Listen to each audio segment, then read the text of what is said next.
Alors Jean-Luc Faudeau, bonsoir.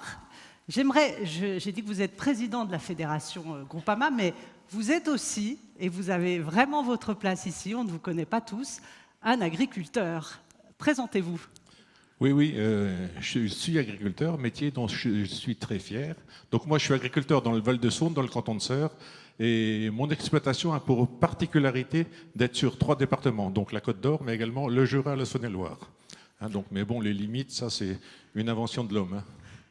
Les limites géographiques sont plus importantes que les limites administratives, je crois. Qu'est-ce que vous cultivez ? Moi, essentiellement des grandes cultures, et je suis diversifié dans la production de pommes de terre et de semences de maïs. Alors, diversifié aussi, puisque élu chez Groupama, c'est quoi le rôle d'un élu ? Eh bien, le rôle d'un élu, vous voyez, c'est déjà de promouvoir son entreprise. Mettre un costume. Mettre un costume, déjà, oui, parce que ce soir, je n'ai pas la cote, j'ai un costume.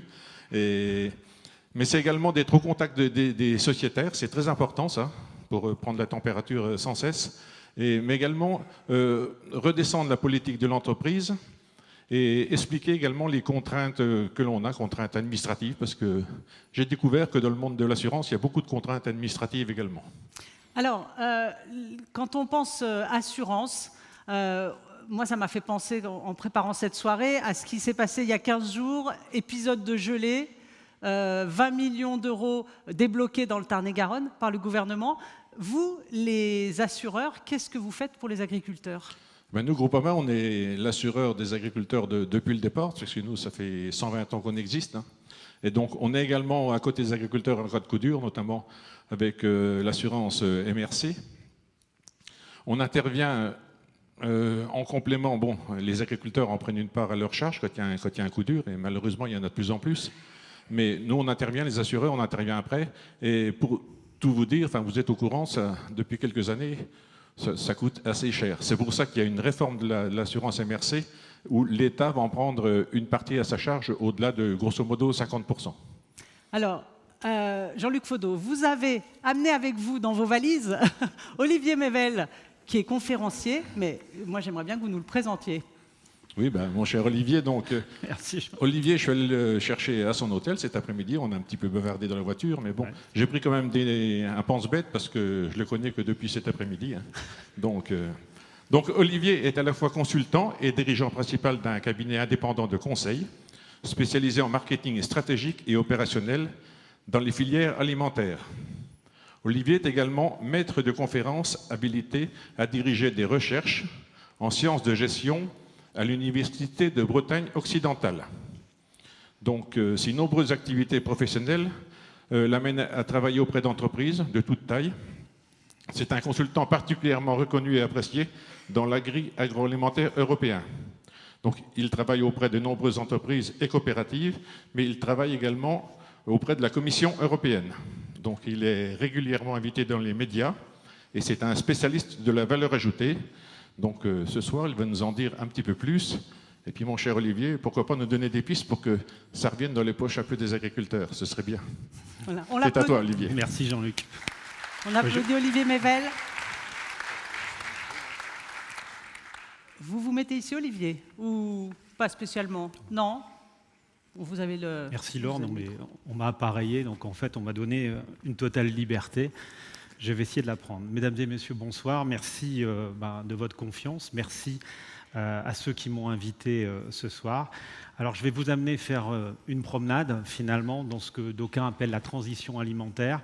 Et on va parler, effectivement, de ce fameux partage de la valeur ajoutée qui tarde toujours à remonter vers l'amont, malgré un cadre réglementaire qui, depuis le quinquennat d'Emmanuel Macron, a voulu essayer de restabiliser, voire de mieux répartir cette valeur ajoutée. Alors, je vais essayer de prendre finalement tantôt ma casquette d'enseignant-chercheur, de consultant, mais d'aucuns savent aussi que j'ai longtemps sévi, et j'y ai passé ma thèse de doctorat auprès de la plus terrible des centrales d'achat du groupe Leclerc, la Scarmor à Landernau, où j'ai appris une chose sur la valeur ajoutée. La première fois que j'ai rencontré mon directeur général, il m'a expliqué qu'une marge ne se partage pas. À partir de là, le ton a toujours été donné. Et jamais tout au long de ces années Leclerc, j'ai pu constater qu'il n'en fut différemment. Alors, quand on parle aujourd'hui de ce sujet, et quand on discute effectivement, alors si le PowerPoint peut bien passer, mais on a un petit, un petit souci technique, alors est-ce que la régie pourra nous aider à pouvoir passer les diapos? Mais en fin de compte, ça y est. Alors c'est vrai que le sujet initial était purement axé sur la transition alimentaire, mais depuis lors, on a eu des événements. 2 pays représentant 30% de la production mondiale de blé sont en conflit, et les conséquences, finalement, de ce conflit s'annoncent immenses. Elles s'annoncent d'autant plus importantes que, de toutes parts, aujourd'hui, et avant de venir, je discutais encore avec des collègues en Algérie, en Tunisie, qui craignent déjà des émeutes sociales, des émeutes de la faim. C'est dire si la situation aujourd'hui est tourmentée. La situation est particulièrement tourmentée parce qu'au final, on n'a jamais depuis 60 ans vu cela. Qu'est-ce qu'on voit? On voit aujourd'hui l'indice de la FAO. La FAO, c'est l'Organisation des Nations Unies pour l'agriculture et l'alimentation. Et on n'a jamais vu, d'une année sur l'autre, comme ça, un indice en hausse pareil. En fait, l'indice est en hausse de 33,6% sur 2 ans. C'est totalement inquiétant. Totalement inquiétant parce qu'aujourd'hui, le conflit russo-ukrainien amène l'ensemble des matières premières agricoles à exploser. Et évidemment, derrière, il y a un certain nombre de pays qui vont réussir à amortir le choc. Mais d'autres n'y arriveront pas, et on le sait déjà, parce que des pays comme l'Égypte, le Yémen, le Soudan, la Somalie sont aujourd'hui totalement dépendants de leurs importations de blé ou ukrainien ou russe.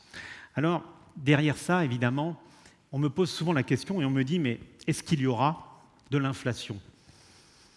Je dis « de l'inflation, oui, elle semble évidente, mais on aura surtout un contexte de stagflation. » Alors le stagflation, ce n'est pas un gros mot, c'est un mot d'économiste japonais parce que le Japon a connu longtemps cette logique de stagflation, c'est-à-dire une inflation, c'est-à-dire une élévation forte du niveau des prix, doublée d'une croissance molle et d'un chômage qui repart.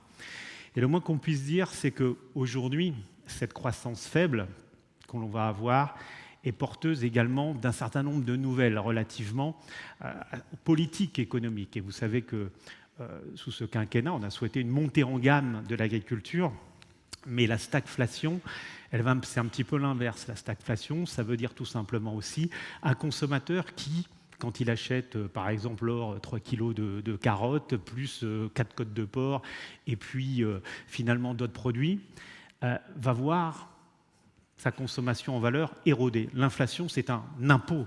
C'est un impôt sur la consommation. Et donc, le consommateur va chercher absolument à préserver sa consommation en volume au détriment de son choix, des gammes qu'il prenait. Et donc, on craint une descente en gamme d'un consommateur qui va préserver ses volumes, mais qui va accepter finalement de descendre ses prétentions. Oui, parce qu'Olivier, on mange toujours la même quantité, mais de moins bonne qualité. Bien sûr, parce que, voilà, de quoi on parle là? On parle finalement, aujourd'hui, au moment où je vous parle, les négociations commerciales sont closes. 81% des catégories alimentaires présentes dans les linéaires aujourd'hui sont inflationnistes. On n'a jamais vu ça. Rappelez-vous qu'en novembre 2021, on était encore dans un contexte de déflation. C'est-à-dire qu'on était sur une déflation de moins 0,5%. C'était toujours la guerre des prix. Et je vous rappelle que cette guerre des prix, initiée par le groupe Leclerc en avril 2013, a amené une profonde déflation de l'ensemble des prix du commerce de détail alimentaire. Cette déflation, tout d'un coup, se retrouve prise à revers par une inflation que l'on n'attendait pas. Alors, l'inflation que l'on voit aujourd'hui ici, celle-là, je dirais sur l'alimentation, c'est-à-dire on voit sur 2 ans, on est sur les produits frais à 7,3% en glissement, 5,4% sur 1 an. Cette inflation, ce n'est pas encore le conflit russo-ukrainien. Cette inflation, elle est issue des négociations commerciales 2021-2022 avec la grande distribution. Il y aura un double effet qui se coule, si je puis me permettre, qui va venir. C'est-à-dire quand, effectivement, l'industrie agroalimentaire aura compilé l'ensemble de ses coûts et va proposer une inflation tout à fait nouvelle. Donc, bien sûr, l'assiette du consommateur va évoluer. sous l'impact de cette stagflation. Et cette assiette, la question c'est de savoir dans quel sens elle va évoluer. Alors, quand on regarde, et pour comprendre ce qui va se passer, effectivement, on voit ici qu'en France, les dépenses de consommation représentent à peu près 13,3% du revenu disponible brut. Vous direz que dans les pays européens, regardez, l'Italie 14,2%, vous comprenez ici pourquoi on n'a jamais envie d'aller manger quelque chose au Royaume-Uni, c'est 8,2% seulement. Maintenant, d'un côté, vous voyez, ici tout à l'heure, et le président de la Chambre parlait de dépenses préengagées, les voilà ces fameuses dépenses préengagées. C'est-à-dire que dans tous les pays, vous voyez, la part du logement, alors j'y ai rajouté l'eau, l'électricité, le gaz et les autres combustibles parce que quelque part il faut que le logement fonctionne. Vous prenez les transports et les communications et vous avez effectivement entre 35 et 50% de ces dépenses préengagées par les ménages sur 3 postes seulement. Et si on revient un petit peu en arrière, regardez, ces 3 postes explosent, plus 35%. Donc évidemment que mécaniquement, le revenu disponible est érodé et que les conséquences vont être immenses. Elles vont être immenses parce qu'on n'a jamais vu ça. L'indice FAO en hausse de 35%, cet indice existe depuis 1990 et on n'avait jamais pu constater une telle hausse jusqu'à présent. Alors bien sûr, quand on a dit ça, finalement, qu'est-ce qui se passe dans les autres pays ? Vous voyez, nos amis britanniques, finalement, bon, c'est 9-8. Vous avez vu les États-Unis ? 6,6% seulement du revenu disponible consacré à l'alimentation. C'est dire que nous, en France, certains disent on est au maximum. Non, on peut encore descendre. Le but maintenant, c'est de monter. Mais on ne peut pas monter si on n'arrête pas une chose. Et je me suis battu depuis 7-8 ans, et dans toutes les marques que l'on a créées, on s'est battu pour essayer d'arrêter l'effondrement de la valeur perçue de l'alimentation auprès des consommateurs. Au-delà du revenu agricole, c'est un vrai combat. C'est un vrai combat parce que cette valeur perçue de l'alimentation, alors, elle s'est effondrée. Effondrée sous le coup des promos. Pourquoi accepter un poulet de louer, de payer un poulet de louer 11 à 12 euros la pièce quand il est en promo pendant 50% de l'année à 6,50 euros ? Pourquoi ? Et le consommateur devient un consommateur finalement de promotion. Alors derrière ça, effectivement, il y a quand même une transition alimentaire. Depuis le sommet de la Terre à Rio, en 1992, il s'est passé quelque chose. Ça fait à peu près 30 ans qu'on observe finalement une transition alimentaire. C'est-à-dire une transition alimentaire qui a commencé par les produits bio, qui se produit aujourd'hui auprès des produits locaux, auprès des produits finalement sans OGM, sans conservateurs, sans nitrites. Bref, un certain nombre de mentions valorisantes qui amènent des différenciations importantes. Mais dans le même temps, dans notre pays aujourd'hui, 83% des citoyens se disent préoccupés par leur pouvoir d'achat. Deuxième préoccupation des Français, par la santé. La question, quid de cette transition alimentaire, alors même aujourd'hui que le pouvoir d'achat est touché. Vous voulez dire, excusez-moi Olivier, vous voulez dire qu'on s'est mis à manger mieux, et puis Vincent Lavier d'ailleurs l'expliquait tout à l'heure, et puis à cause de la perte du pouvoir d'achat, on arrête cette transition alimentaire ? Oui. On peut parler du cas de la bio, par exemple, c'est-à-dire qu'il est impensable pour un consommateur de penser qu'il achète 6 œufs conventionnels, donc du code 3 à 70 centimes les 6, et en même temps, chez Monoprix, de voir 6 œufs bio à 3,25 €. Il était totalement impensable de penser que 300% d'écart puisse maintenir un niveau de consommation. Et le consommateur, finalement, il traite un peu la bio comme la bio a traité le label rouge à une époque. C'est-à-dire, je suis un peu tout. Et aujourd'hui, la bio, dans le cadre de cette transition alimentaire, elle est touchée. Elle est touchée parce qu'elle n'a pas su renouveler sa proposition de valeur. C'est-à-dire que pour vendre aujourd'hui, il y a 2 équations. La première équation, c'est votre qualité. Votre qualité perçue par le consommateur, elle doit être supérieure à la qualité attendue. C'est-à-dire que vous devez avoir un effet waouh. Vous n'avez pas cet effet waouh, il n'y aura pas de réachat. Vous serez peut-être acheté une fois, mais pas réacheté. Donc la première bagarre, elle est sur la qualité. C'est bien la question ici, finalement, de la redécouverte de la qualité dans le cadre de la transition alimentaire. Des qualité sanitaire, en France, c'est un dû. Le consommateur ne l'aperçoit pas. La qualité organoleptique, le goût. La qualité nutritionnelle, tout le monde la connaît. Mais il existe 2 autres qualités qui ont émergé, et c'est pour ça qu'on est en transition alimentaire. La qualité culturelle. Chez moi, en Bretagne, on achète des produits en Bretagne. S'il n'y a pas le phare jaune, ça ne marche pas.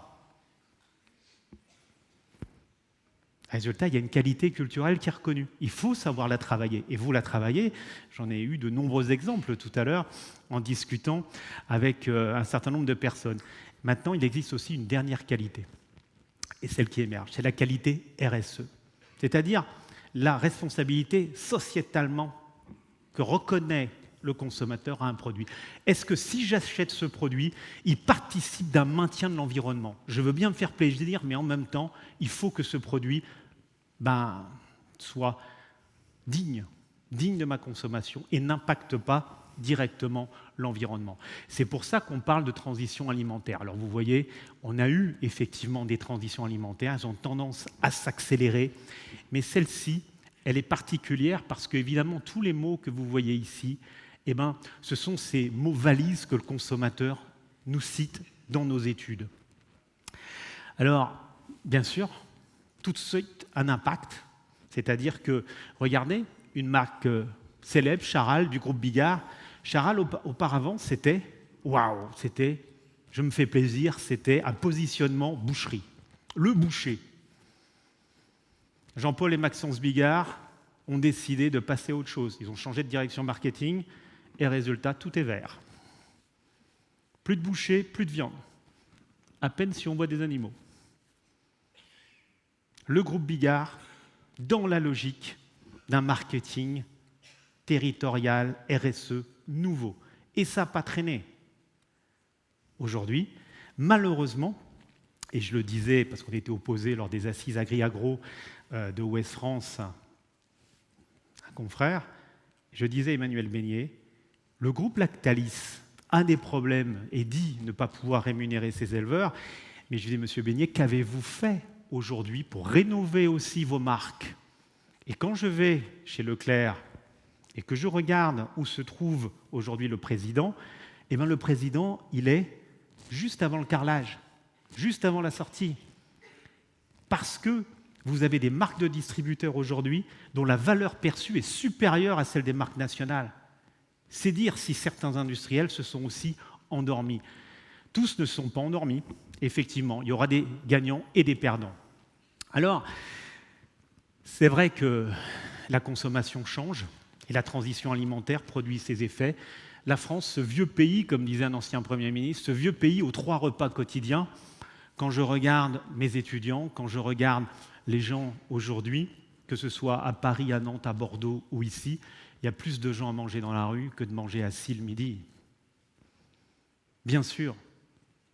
Qui fait entrée, plat, dessert, alors, aujourd'hui? Qui? À chaque fois. À la New York University, quand vous allez au Square Washington, tous les petits déjeuners sont pris dans la rue avec mes collègues. Les Américains, pour beaucoup, ne prennent plus leur petit déjeuner à la maison, mais le prennent on the wall, comme ils disent. Et donc, on voit bien que cette logique-là, finalement, amène des filières entières, la filière légumière, la filière laitière. Pourquoi la filière laitière a-t-elle perdu 15% de sa valeur en linéaire en 15 ans? Tout simplement, moins de desserts, évidemment, moins de desserts lactés. On saute des repas, on saute des plats. Bref, on a une situation aujourd'hui très très différente. Nous appelons la déstructuration des repas à l'œuvre, et cette déstructuration des repas produit évidemment des effets sur vos filières. Alors, quand on parle de repas moins copieux, moins structurés, derrière, il faut aussi se dire que derrière, le digital fait aussi exploser finalement aujourd'hui notre vision des repas. Alors quand je dis digital, j'y reviens juste un peu parce que il n'y a pas longtemps, lors des États généraux de l'alimentation, Serge Papin était encore le président de Système U. Il était à côté de moi dans ce fameux atelier 5 et il me disait souvent que Amazon était un terrible danger pour la grande distribution française. En attendant, sur les 9 milliards 300 millions d'euros de livraison à domicile, 8,7 milliards sont le fait de 3 entreprises, Uber Eats, Deliveroo et Just Eat. La grande distribution ne s'est livrée que 500 millions d'euros de commerce de détail alimentaire à domicile, parce que les attentes des consommateurs sont relatives à des plats préparés. Alors évidemment, vous allez me dire, c'est de la junk food, c'est Domino's Pizza, c'est McDo, c'est tout ça. De la junk food, oui, mais de la junk food pour 8,7 milliards d'euros. C'est-à-dire que la grande distribution voit fondre sur elle 3 entreprises qui la mettent gravement en difficulté aujourd'hui, parce que d'un côté, les drives, c'est du click and collect, mais les consommateurs veulent de la livraison à domicile, mais ils ne veulent plus mettre le couteau dans la viande, le couteau dans le légume, le couteau dans le fruit, ils veulent du plat préparé. C'est plutôt dans les grandes villes, non? C'est plutôt dans les grandes villes, c'est vrai. C'est vrai qu'on observe ce phénomène aujourd'hui chez les 18-35, et ce phénomène amène une sorte de fragmentation de la demande. C'est-à-dire qu'aujourd'hui, on voit les consommateurs tourner. Pendant un moment, les distributeurs avaient réussi à les fixer, et certains consommateurs ne fréquentaient plus que 2 à 3 hyper ou supermarchés, des fois dans le même réseau d'ailleurs. Aujourd'hui, on est à 9 ou 10, et évidemment, derrière, ça produit des effets très importants. Ces effets, c'est tout simplement qu'on a un consommateur qui va chercher à se faire plaisir, mais dans certains cas, il n'a pas d'autre choix que le prix. Je m'explique. Mon métier, c'est de couper en tranches les 39 millions de foyers fiscaux. Les 39 millions de foyers fiscaux, aujourd'hui, vous avez 3 sur 10, 30%, qui n'ont plus d'autre choix que le prix. Certains, tout en bas, ce qu'on appelle nous le premier décile, c'est-à-dire les gens dont les revenus sont les plus faibles. Eux, ils n'ont plus les moyens d'aller chez Leclerc, ils n'ont plus les moyens d'aller chez Auchan, ils n'ont plus les moyens d'aller chez Géant Casino ou un des autres. Ils vont chez des déstockeurs alimentaires. Un certain nombre de mes thésards, c'est-à-dire les jeunes qui vont passer un doctorat, suivent ces familles, notamment dans la région morlaisienne, dans le Finistère. Et ils s'organisent aujourd'hui entre eux pour aller chez les déstockeurs. Et vous regardez d'ailleurs comment, en France, ce qui marche le mieux aujourd'hui, c'est bien Stocomanie, c'est Noz, c'est Max Plus, voire Action. Et bien à côté, il y a des déstockeurs alimentaires de produits frais également qui travaillent et qui travaillent très très bien aujourd'hui parce que certaines familles n'ont plus le choix. Juste au-dessus, vous avez la classe moyenne. La classe moyenne, 50% encore des personnes, mais la classe moyenne, elle cherche le rapport qualité-prix. Mais dans le rapport qualité-prix, l'or, il y a prix. Et si les prix montent, le rapport qualité-prix, effectivement, la qualité devra être très certainement vérifiée pour que l'achat puisse tenir la route. Et puis vous me direz, évidemment, il y a 30%, 50% et les 20% restants du haut. Ceux-là, effectivement, cherchent de la qualité théâtralisée ou de la qualité RSE, l'un ou l'autre. Ils ont encore les moyens, ils sont urbains, ils vivent dans des grandes villes. Et aujourd'hui, la situation des grandes villes est simple. Si la ville est connectée à la mondialisation, le secteur des services s'est développé. Je vous rappelle que le PIB français est aujourd'hui entièrement orienté sur le secteur des services. 93% du PIB qui dépend quasiment du secteur des services. Alors évidemment, derrière cette offre agroalimentaire, elle s'est densifiée. Le drive, on en a parlé, multiplication des acteurs, et puis les grandes surfaces alimentaires qui n'avaient pas du tout prévu la situation. Tout était dans leur tête, comme ça devait se passer. Des grandes marques nationales, leur MDD, avec des premiers prix, des MDD premium thématiques qui renouvellent. Et puis tout d'un coup, ils voient apparaître des petites marques. Et ces petites marques qui prennent leur envol, et ces petites marques qui sont en train, effectivement, d'emporter même les grandes marques.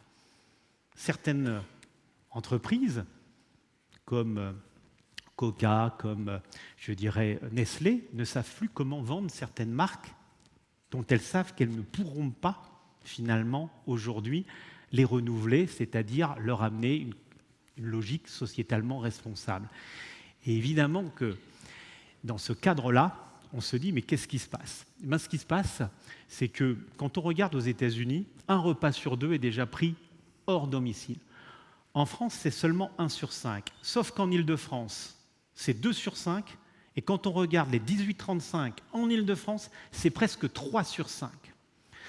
C'est-à-dire que la grande distribution dans ce pays a toujours été habituée à servir 80% des 4 repas sur 5. Et pendant le confinement, 100% de 5 repas sur 5. Mais la tendance est à l'effritement devant la fragmentation de la demande. Alors évidemment, les distributeurs se sentent en danger pour la première fois. Ils sentent qu'il se passe quelque chose parce qu'ils voient fuir les consommateurs. Certains consommateurs ne viennent plus. Ils vont dans des magasins spécialisés. Regardez l'extraordinaire succès de Grand Frais. Qui aurait dit en 10 ans que Grand Frais arriverait à développer un tel réseau? Et aujourd'hui, vous avez d'un côté le leader, le groupe Leclerc, qui se retrouve entre un Grand Frais qui est en train de lui manger sa clientèle CSP+, les fameux 20%, et de l'autre côté, le groupe Lidl, qui est en train, lui aussi, de lui manger ses CSP+, et ses classes moyennes. Parce que n'oubliez jamais une chose, c'est ce que disait Bernardo Trujillo, les pauvres ont besoin des prix bas et les riches les adorent. C'est le succès de Lidl aujourd'hui. Mais tout ça amène une certaine violence commerciale, évidemment.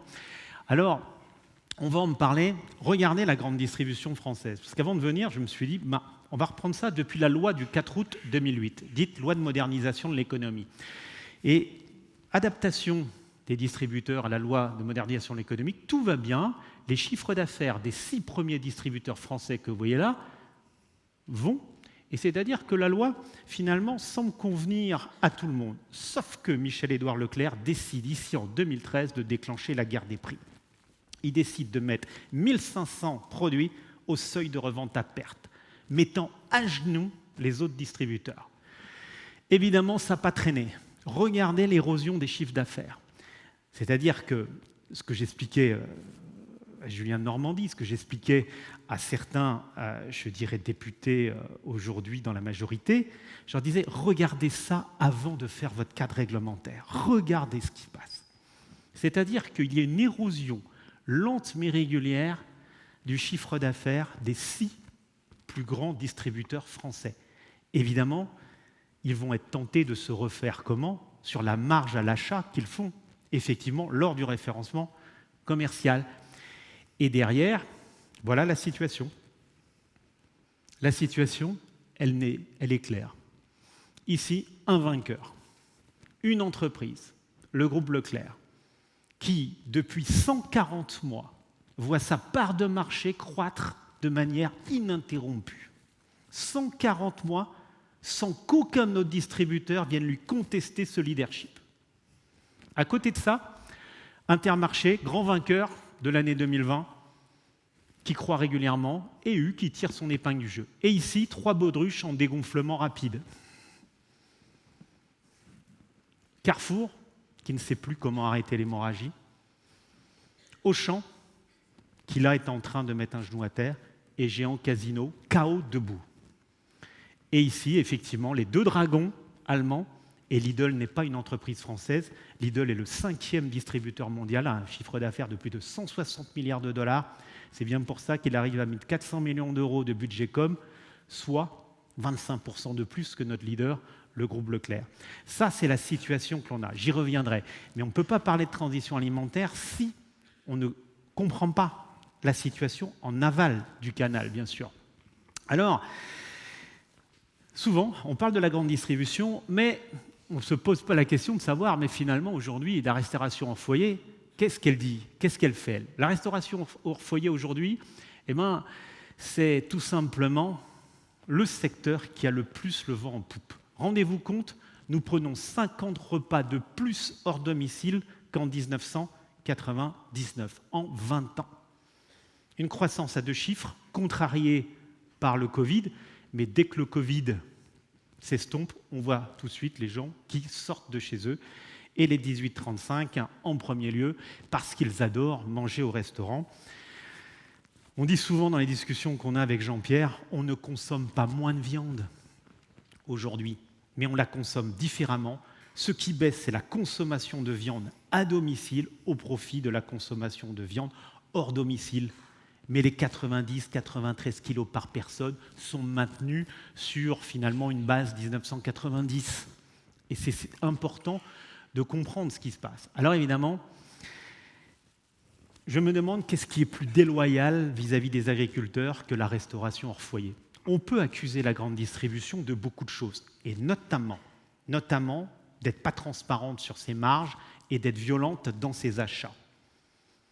Mais globalement, aujourd'hui, on peut dire qu'elle est transparente sur ses importations. Et elle participe d'une origine France parce qu'elle sait que le consommateur l'attend. Mais pour autant, vous avez des gens qui, chez eux, participent de la transition alimentaire, mais quand ils sont au restaurant, ne demandent même pas l'origine des produits qu'ils ont dans les plats et qu'on a concoctés pour eux. Alors, évidemment, ils s'en donnent à cœur joie. À cœur joie. 27% du porc consommé en France d'origine étrangère, 56% de la viande ovine, 35% de la volaille, 22% de la viande bovine, 50% des fruits et légumes. Et alors, les chiffres explosent si on regarde du côté de la RHF, parce que 15 millions de Français consacrent 8% en moyenne de leurs dépenses de consommation à la restauration en foyer. Mais là, on les attend. 50% de la viande bovine est étrangère, 75% des poulets standards, 30% des produits laitiers utilisés. Une catastrophe, parce qu'il y a une forme de déloyauté. C'est-à-dire que quand on explique à des consommateurs dans des focus groups, c'est-à-dire des réunions, on leur dit « mais vous vous rendez compte ? Ah oui, maintenant je vais demander l'origine des viandes, maintenant je vais faire les choses. » Mais de l'autre côté, souvent derrière, le restaurateur, lui, fera tout pour leur faire oublier l'origine des viandes. Et il revient à l'agriculture de demander à communiquer sur le sujet, parce que, d'un côté, les GMS, les grandes surfaces, ou la restauration hors foyer fixent les prix, mais ce sont les consommateurs qui tranchent. Et les consommateurs tranchent de plus en plus en fonction de produits sociétalement responsables, à condition de les reconnaître.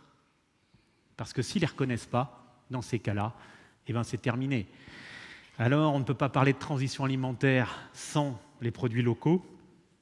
Les produits locaux qui ont sans doute, on va dire, 3 à 4 fois plus de potentiel que la bio, parce qu'aujourd'hui, on suit un baromètre de la bio et des produits locaux, et on est obligé de dire que les produits locaux sont quand même beaucoup moins chers aujourd'hui, beaucoup plus abordables, et ils font beaucoup plus sens aujourd'hui pour le consommateur. Alors, les ingrédients sont devenus suspects, les conservateurs, les arômes non naturels. Ça n'empêche pas le consommateur d'aller chercher des steaks soja et blé à 30 € du kilo, parce que je vous rappelle que dans l'alimentaire, vous avez les produits bruts, vous avez le semi-brut, vous avez le transformé et l'ultra-transformé. Le produit brut, en moyenne, entre 10 et 20 € du kilo. Le produit ultra-transformé, oui, on a fait l'expérience l'autre jour à Montreuil, chez des jeunes de milieux difficiles, et je leur montrais, et je leur disais, les 4 burgers de 75 grammes livrés chez vous à 122 € le kilo. Mais ça, même si les prix ont augmenté, 400 € la tonne, mais vendu au prix de la viande. Une belle affaire pour qui ? Effectivement, pour Erta, pour commencer. Alors, malgré tout, dans la transition alimentaire, les ventes de produits élaborés explosent. Ça, c'est un des paradoxes. C'est le paradoxe de la junk food, bien sûr. La fameuse pizza Domino's à 75 € le kilo livré. Ça aussi, c'est bien. Mais derrière, effectivement, on a une évolution assez inquiétante aujourd'hui parce que, et vous le savez, tous les éleveurs le savent, l'équation économique de la bête est difficile à définir par rapport à son équation physique. Mais aujourd'hui, ce qu'il faut, c'est effectivement marquer les origines et puis derrière, travailler à renforcer cette valeur perçue de vos viandes. Alors évidemment, dans ce contexte, les agriculteurs sont tentés par un repositionnement aujourd'hui plus en aval du canal. Parce que d'un côté, ils ont senti qu'il y avait une fragmentation de la demande et c'est tout normalement qu'ils souhaitent y répondre. Ils souhaitent y répondre, et certains, à travers des magasins de producteurs, à travers des marchés à la ferme, et on voit bien que l'agriculture veut prendre sa part dans cette transition alimentaire qui s'annonce. Et ils ont raison, parce que étude après étude, là c'est une étude qui est gentiment qu'on a fait pour le Conseil régional des Pays de Loire, et d'un côté, regardez, à la question « Qui avez-vous le plus confiance aujourd'hui pour garantir la qualité des produits laitiers ?» L'éleveur. Regardez derrière les associations de défense du consommateur, loin de derrière. L'humain. L'humain, unique capital confiance du consommateur aujourd'hui. Il n'y a personne d'autre à qui le consommateur fait confiance. L'éleveur, seule valeur refuge, à condition qu'on ne lui vole pas son identité, que la restauration hors foyer ou que la GMS ne tente pas de s'approprier finalement cette image des éleveurs. Vous remarquerez au passage que la grande distribution ou transformateur industriel, c'est plutôt des marques de défiance que les consommateurs leur donnent. Alors, souvent on me dit, mais pourquoi vous dites que nos filières alimentaires marchent sur la tête? Enfin, regardez. Ça a été fait par Nicolas Chaban, le fondateur de C'est qui le patron? Dans l'étude qu'il a menée, la question était simple. Là, je vous présente finalement le prix d'acceptabilité d'une brique de lait UHT demi-écrémé. On a fait cette étude auprès de 1500 consommateurs. Et regardez la situation. Ici, vous avez le prix d'acceptabilité, c'est-à-dire qu'à 1,10 €, vous avez 61,60% des 1500 consommateurs qui disent « oui, j'achète ».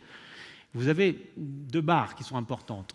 Le prix en deçà duquel on doute de la qualité de la brique de lait, vous voyez, ça casse ici, effectivement, à 0,55 centimes à peu près, et le prix au-deçà duquel ils n'iront pas. Résultat, il l'a mis à 99 centimes avec le succès que l'on sait. Parce que c'est un bien de GIFEN, c'est-à-dire un prix dont l'élasticité prix-demande est nulle, c'est-à-dire que le lait, c'est tellement pas cher que si vous l'augmentez un petit peu, le consommateur ne le sent pas. C'est comme les pâtes, c'est comme le pain, c'est comme le riz, c'est comme les œufs. Le distributeur a besoin de ces produits pour faire ses sauts de marge. Un résultat, derrière aujourd'hui, vous voyez, il l'a pris. Alors d'autres ont pris la route. Moi, ce que je retiens, c'est qu'aujourd'hui, l'association éleveurs-consommateurs conduit à des arbitrages supérieurs aux actuels arbitrages de marché. Pourquoi je dis ça? Mais quand je vois M. Beignet et que je lui dis, M. Beignet, le Lactel, il est à 85 centimes. Pourquoi vous vendez du Lactel en deçà de sa valeur perçue par le consommateur? La valeur perçue est à 1 €, 1,10 €. Pourquoi le vendre à 85 centimes? Et la question est la même pour Damien Lacombe chez Sodial avec le Candia. Pourquoi vendre à 85 centimes ce que le consommateur perçoit à 1,10 €? Ça rejoint cet effondrement de la valeur perçue de notre alimentation qui pose tant de problèmes aujourd'hui aux éleveurs, en bout de chaîne, en aval. Bien sûr, on a un paradoxe aujourd'hui. Et ce paradoxe alimentaire, c'est que les gens s'inquiètent. S'inquiètent dans notre pays. Les gens s'inquiètent des conséquences à long terme de leur alimentation sur leurs petits œufs. Est-ce que parce que je consomme de la bio, je vais vivre 130 ans? Aucune étude n'a jamais démontré ça. Mais c'est pas grave. La bio, c'était l'environnement. Et alors, je parle souvent des gangs de Mini Cooper à mes étudiants, vous savez, les voitures qui arrivent chez Grand Frais, là, et les gangs des Mini Cooper qui ont pris la bio et qui l'ont finalement dépositionnée. Je consomme de la bio parce que je veux être en bonne santé.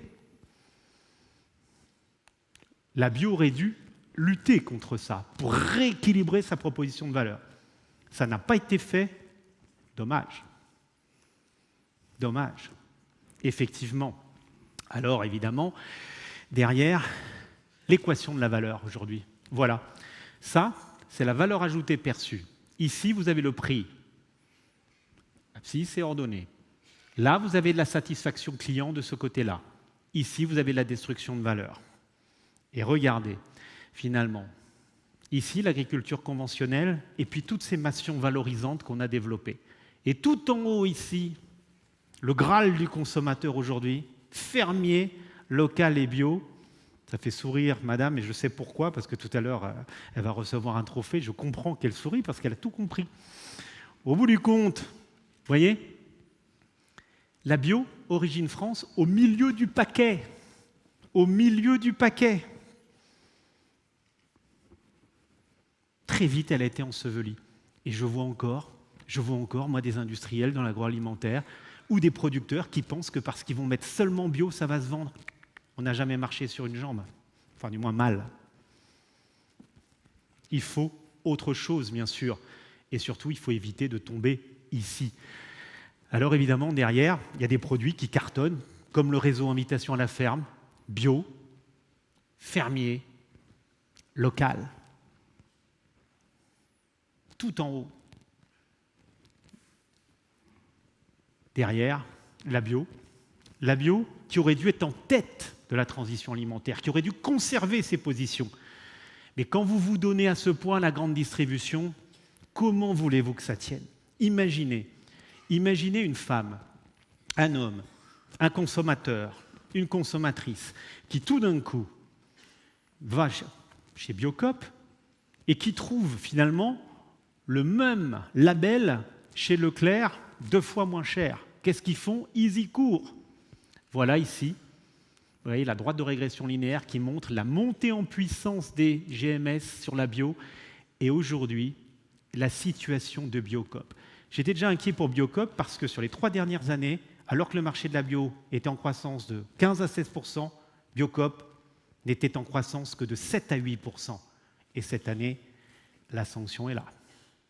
Les chiffres 2021 sont parus, ils sont catastrophiques. Pourquoi ? Parce que, à force, M. Bompard de Carrefour et les autres veulent une bio accessible à tous. Mais grande surface alimentaire et bio, c'est un oxymore, c'est un peu comme soleil noir. Alors évidemment, derrière, cette transition alimentaire aujourd'hui, elle est intéressante à partir du moment où elle va nous permettre de travailler ça. Aujourd'hui, plus que jamais, les agriculteurs ont besoin de revenus et le cadre réglementaire est venu, mais on dirait aujourd'hui que c'est plutôt la désynchronisation de l'offre et de la demande. Et enfin, parce que certains s'inquiètent de ne plus pouvoir avoir accès à de la viande, à du lait, quand on voit aujourd'hui la déprise laitière, la déprise en allaitant partout. Regardez, ce n'est pas tellement la loi EGalim 1 qui a fait l'augmentation du prix de l'agneau ces 2 dernières années. C'est tout simplement une désynchronisation du marché. Et les lois apparaissent un peu comme, finalement, les voitures balais qui ramassent les filières alimentaires qui n'ont pas su créer de la valeur. Et à ce titre-là, regardez ici, Sa Majesté la distribution, 32,5% de la valeur ajoutée. Là, on y met les grands frais, les Leclerc, les Biocoop, tout l'aval. Ça ne m'étonne pas que certains ici souhaitent descendre effectivement vers l'aval. Le fouet et la responsabilité des distributeurs. Il y en a un qui tyrannise les autres, effectivement, toujours avec ses prix bas. La guerre des prix est destructrice et ce n'est pas la situation actuelle qui va arrêter la guerre des prix, bien au contraire. Pourquoi ? Tout simplement parce qu'aujourd'hui, dans la situation que l'on a là, je vais juste revenir un peu en arrière, si moi ma zapette veut bien, si dans la situation que l'on voit là, vous voyez, ils sont au niveau du sablier idéal. Quand ils ont besoin de faire une marge à l'achat, ils la font sur les milliers de vendeurs qu'il y a ici. Et quand ils veulent faire une marge à la vente, ils la font sur 67 millions de personnes. Alors évidemment, derrière, vous allez me dire, ils ne sont pas tout seuls. Et c'est vrai qu'on voit des circuits courts se mettre en place. C'est vrai qu'on voit de la vente directe. Et c'est vrai que la Ferme France, aujourd'hui, 10% du chiffre d'affaires de la Ferme France est réalisé sur de la vente directe et sur des circuits courts. C'est bien, ça y participe. Mais tout le monde ne peut pas le faire. Et aujourd'hui, quand on voit la situation, voilà, on va dire l'équation. D'abord le local, ensuite l'environnement, ensuite le bien-être animal pour ce qui est des élevages et l'équitable. Voilà les 4 données que les consommateurs nous donnent aujourd'hui, étude après étude. Et évidemment,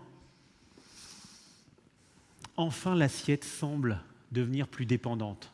Juste cette logique. Ursula von der Leyen, quand elle parle de farm to fork, je lui dis mais ça devrait être farm to fork. C'est la fourchette qui décide aujourd'hui de ce qu'elle consomme. Et bien entendu que dans le cadre de la transition alimentaire, l'agriculture doit comprendre qu'elle doit cesser de pousser des flux de manière désordonnée vers des marchés qui l'attendent pour lui prendre sa valeur ajoutée, la valeur ajoutée qu'elle a créée. L'agriculture doit comprendre qu'elle doit faire tirer ses flux par la fourchette. ni plus ni moins que ce que la fourchette attend pour ne pas déséquilibrer. C'est extrêmement important. C'est même un des préalables à la reconstruction de la valeur ajoutée, même si, et j'en arrive à la conclusion pour ne pas inquiéter Laure qui va dire ce type dépasse l'horaire que je lui ai donné, mais tout simplement, même si les marchés vont être favorables, même si vous avez l'or rouge, parce qu'aujourd'hui, quand on est agriculteur, dans la période qui s'ouvre, on a de l'or rouge, de l'or jaune, de l'or vert, de l'or blanc entre ses mains, bien sûr. Mais il faut ne pas le pousser de manière désordonnée vers l'aval. Parce que autrement, les acheteurs de la restauration hors foyer et de la grande distribution feront leur boulot. Il ne faut pas laisser le dieu météo décider pour vous. Il faut contractualiser, il faut travailler autrement. Évidemment, derrière, le cadre réglementaire mis en place par les lois EGalim 1 et EGalim 2 va dans le bon sens. Oh, certes, la loi n'est pas parfaite, mais il faut s'y adapter. Et quand je vois la difficulté qu'ont les industriels aujourd'hui à proposer des contrats en filière bovine notamment, ça pose question. Sans doute qu'il faudra peut-être un EGalim 3 pour encore visser un peu. Néanmoins, peut-être qu'on va y échapper parce que peut-être aussi que les industriels, devant la désynchronisation des flux, vont peut-être finir par demander « s'il vous plaît, je veux des vaches, s'il vous plaît, je veux du lait, s'il vous plaît, je veux des légumes ». Et je crains fort quand je vois la déprise dans toutes les régions, parce que j'ai la chance lors de me balader un peu dans toutes les régions, mais en tout cas en Normandie, en Bretagne, en Pays de Loire, en Nouvelle-Aquitaine, on a une véritable déprise aujourd'hui paysanne. Et cette réalité ne peut que renforcer la désynchronisation entre l'offre et la demande. Et enfin, je pense qu'on ouvre une page blanche aujourd'hui, une page blanche qui va amener effectivement le consommateur, mais aussi les distributeurs et les industriels à considérer que la matière première agricole Origine France doit être payée. J'en ai terminé, alors merci. Merci.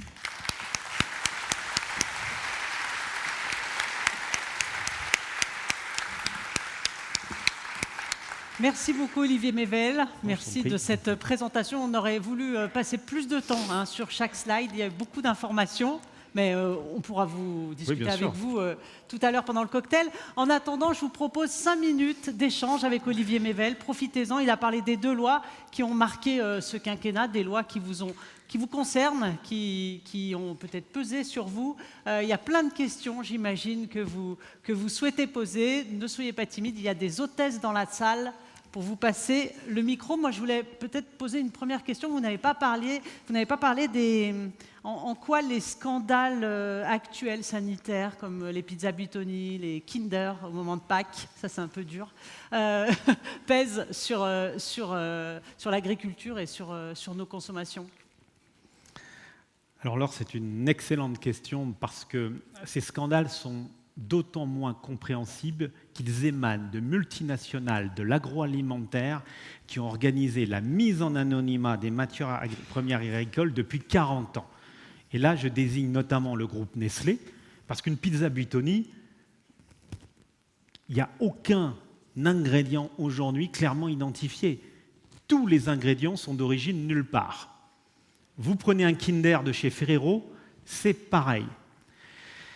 Je veux bien qu'on vienne me dire que le taux de marge des industries agroalimentaires est à peine de 34%. Le taux de marge, c'est-à-dire le rapport entre l'excédent brut d'exploitation et la valeur ajoutée des PME, PMI de l'agroalimentaire. Et c'est vrai, il n'a jamais été aussi bas. Elles ont du mal aujourd'hui à produire leurs investissements de capacité, de renouvellement.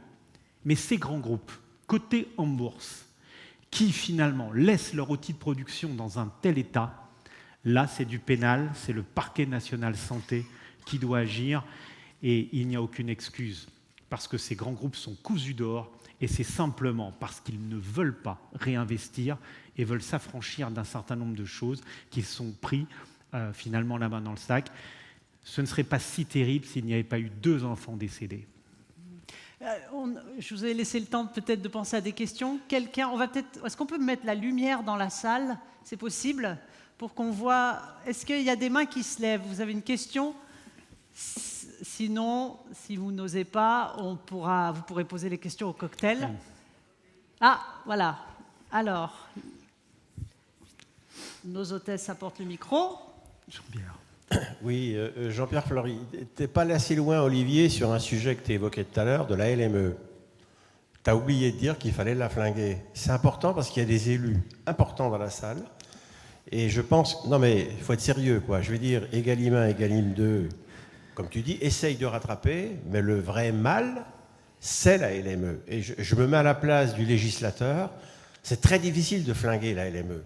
Mais les maux de l'agriculture sont partie de la LME. Et voilà, je voudrais que tu sois plus perspicace sur cette fameuse LME qui est restée et qui fait que du coup, le match, il continue. Alors, Jean-Pierre Fleury parle là de la loi de modernisation de l'économie, dite loi du 4 août 2008. En gros, avant, on vivait sur un dispositif qui était dit le dispositif Galland. C'est-à-dire que la loi Galland, du 5 juillet 1996, avait interdit aux distributeurs de négocier les prix. Et le distributeur était obligé d'accepter les conditions générales de vente de l'industriel. Il avait juste le pouvoir de lui dire « oui, je te référence » ou « non, tu sors ». Mais en aucun cas, il ne pouvait discuter les prix. Résultat, la loi Galland a été inflationniste. Et le prix des produits a monté. Et l'agriculture avait moins de soucis. Mais, évidemment, vous vous rappelez tout ce qui s'est passé le 15 octobre 2008.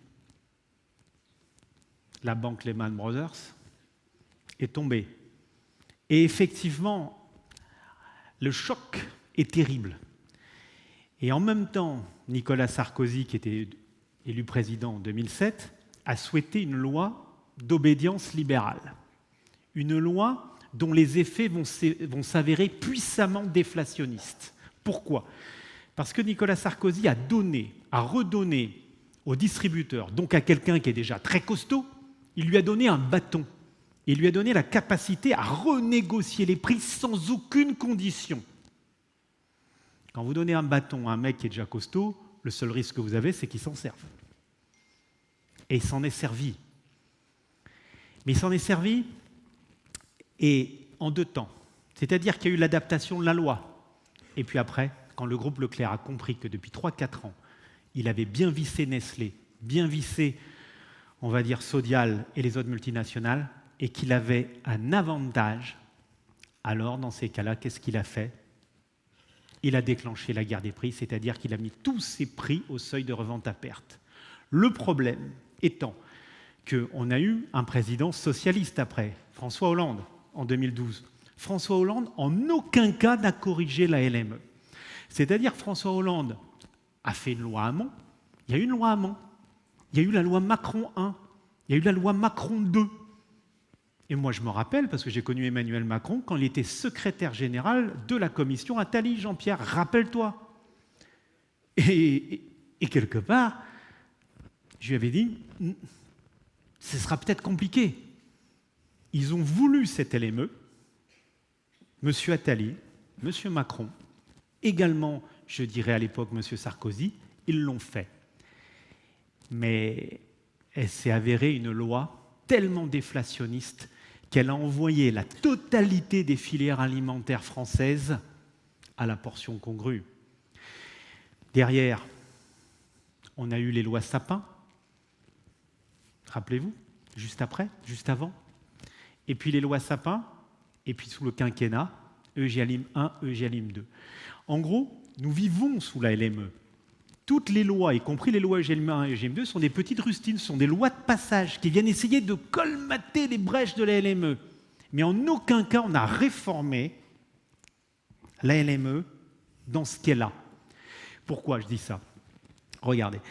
D'un côté, on tricote une loi, EGalim 1, EGalim 2. Et on dit, finalement, dans cette loi, on va commencer par sanctuariser la matière première agricole. Le distributeur dit, oui, mais on ne me donne pas l'ordre du calendrier, donc moi je commence par dénoncer les contrats de référencement auprès des industriels. Les industriels viennent me voir et on négocie entre nous. Et ensuite, les industriels vont voir les éleveurs, les agriculteurs pour leur dire, on n'a pas de sous parce que les autres ne veulent pas nous payer. Il faudrait réformer ça. Sans compter que, je l'ai dit à l'époque à Grégory Besson-Moreau, le rapporteur de la loi Egalim 2. J'avais dit à Grégory Besson-Moreau, vous ne pouvez pas laisser coexister 3 codes, et je le dis aux politiques. Dans Egalim 2, on a d'un côté le code des marchés publics sur la restauration. On a des COP qui répondent au code rural. Et de l'autre côté, on a tout simplement des agriculteurs qui constatent que c'est le code de commerce qui s'applique quand l'Europe négocie avec un industriel privé. C'est pas possible, ça. C'est pas pensable.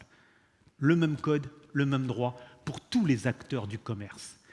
C'est pour ça que Egalim 2, en laissant coexister des droits différents, amène effectivement des ressentis aussi chez les éleveurs. Et ça, il faut absolument mettre l'agriculteur, qu'il soit adhérent à une COP, qu'il soit de l'autre côté fournisseur d'un industriel privé, sur le même pied d'égalité. Et voilà pourquoi j'en appelle à une réforme totale de la LME pour arrêter finalement et ne plus donner à la RHF, à la grande distribution, ce gros bâton qu'ils utilisent pour obtenir effectivement ces marges à l'achat. Merci. Merci Olivier Mével. Je suis obligé de vous couper. N'hésitez pas, merci beaucoup, n'hésitez pas à poser vos questions à Olivier au moment du cocktail tout à l'heure.